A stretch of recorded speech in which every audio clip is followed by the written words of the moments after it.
Hello and welcome to another video from the Fantasy Legion. Alan, Sean back again. You all right, Sean? Good to be back, yeah. Okay, this video isn't actually fantasy related. It's more of a life story, but it's kind of interesting. I thought we'd share it with the viewers.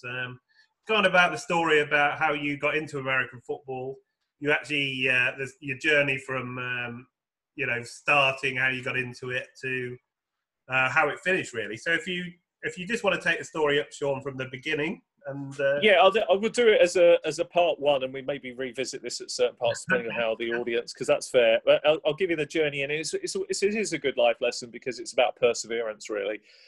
So it starts off that myself, we played American football locally where I lived in Mill Hill, London, and we would play on concrete anywhere you could play. We played. I mean, it sounds crazy, but we were literally, honestly, that's what we were like. We would play anywhere, which sounds mental. But I had two very good friends. One of them was Peter and Jason Shepherd.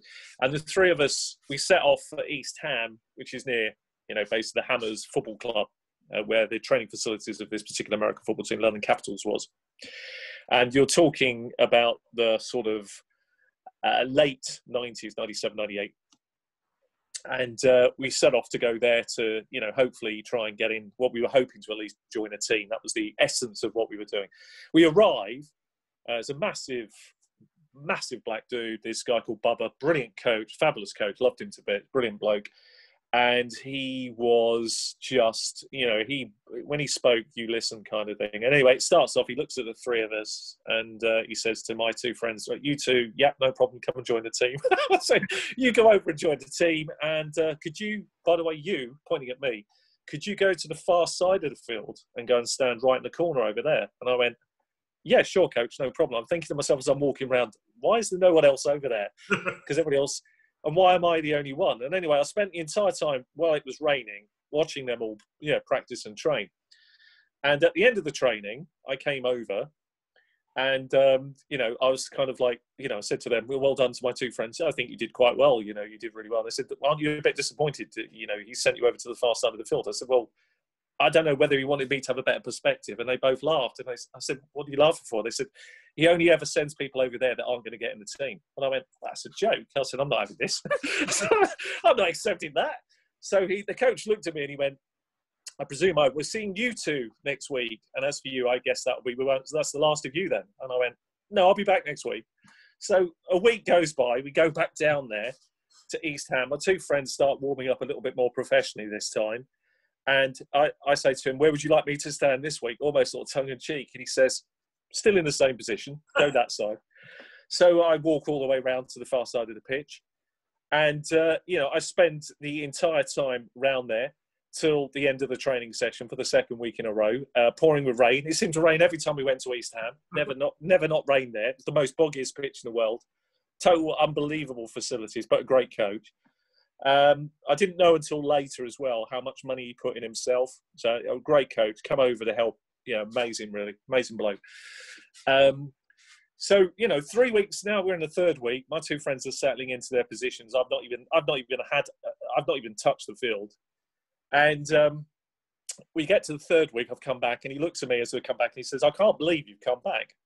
He said, 3 weeks. He said, "You've come back." I said, "Yeah." I said, I want to get on the field and show you what I can do." And he said, "Well, I've got some good news for you." And I went, "Oh, you get expectant, don't you? What's that?" And he said, "You don't have to go all the way around the field." I said, "Oh, that's great." He said, "Go halfway around the field." I thought, that's really great. Thanks very much. Yeah, brilliant.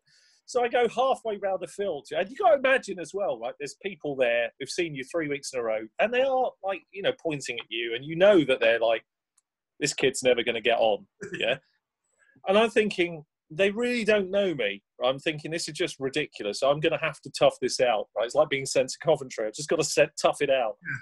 So then we get to week 4, right? And this is where we get our first real breakthrough. So 4 weeks, 3 weeks of training, my friends are improving greatly and getting a lot of respect from everybody. And I'm thinking, here I am, the chump of the sidelines, making them look good. So week 4, he says, what are you doing walking round to the side of that field? And I said, well, that's where you want me to go. And he said, no, you can stand here this week. So week 4, I got my first breakthrough. I thought, well, that was something. And then towards the end of the session, we were like 10 minutes out. He goes, you can put some kit on. And I was like, oh, this is brilliant. So I got some kit on. And I literally put the helmet on. It didn't fit right, but I put it on. And I was waiting for him to give me the signal. He said, right. He said, now you can go on. And as soon as I stepped on the field, he went, that's the end of the session, lads. That's it, it's over. You were trying to celebrate you. What a bastard. I thought, that's awful. That's absolutely awful. So here we are now, week 5. I thought, this is a joke, right? So my friends were going, you can't possibly go back. This is humiliating. I said, I'm going back. I said, I'm not. There's no way I am not going back. I said, I haven't even thrown a ball yet. He doesn't even tell me if I can play. He doesn't even know if I've got any decency to me. So we start off week 5. And as we get back in week 5, he's really amazed I'm there. And I could see a change in him. And he said, so why have you come back?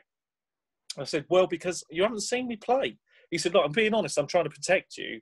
There's no way you should play. You're too small. I said, hang on a minute, coach. I said, look, if you determine the outcome by what someone looks like, then half of these players wouldn't even make the field. Let's be honest.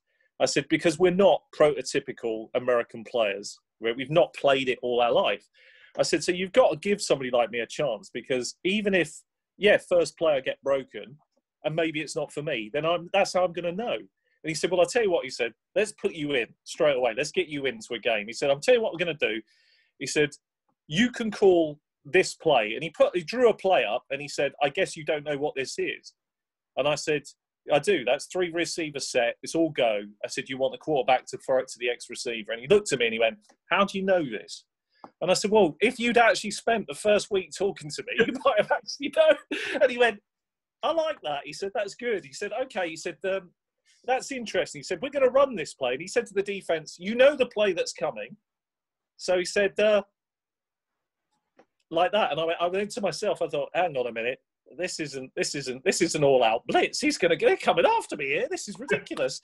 He's called an all-out blitz. They called an all-out blitz. Not only do they know the play, but he's calling the corners in. He's telling them that they can go for it. They can come after the quarterback. There's no holds barred. There's no red shirt. They're going after me. So I thought, hang on, right, this is great. So I dropped back to throw the ball. And I can see out the corner of my eyes, I know that the 2 safeties are coming off their receivers. And I wait, I hold as long as I can. I hold and hold and hold. And just at the moment both launch, I just duck down and the 2 of them go over the top of me, both directions. And I step up and I throw this ball as deep as I can. It hits the wide receiver in stride, straight for a touchdown. And he looked over and he pulled me over. He said, come here.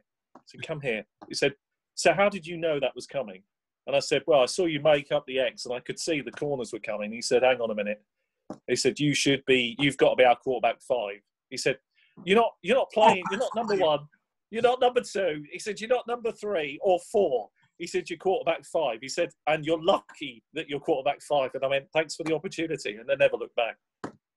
Well, we might do a second part. If people want to hear it, we might do the second part about you started quarterback 5 and, maybe working your way up. Wait and see, but what happened next. So if you want a part 2, leave a like. If you've enjoyed it, leave a comment and subscribe for more. And I found that interesting, Sean. I hope the viewers do as well. So yeah, well, it's always. I'm looking forward to part 2 to see what happens. It's definitely a road to perseverance. It's been a life story in itself. I'll tell you, I've always been the person that's taken a long road. A bit like this podcast. We're persevering. That's what we do. We are. Okay, thanks very much for watching. If you'd like to leave a like, we'd love it. And subscribe if you want to see more. And we'll see you on next one, maybe for part 2. Thanks for watching. Take care. Thanks again. Bye-bye.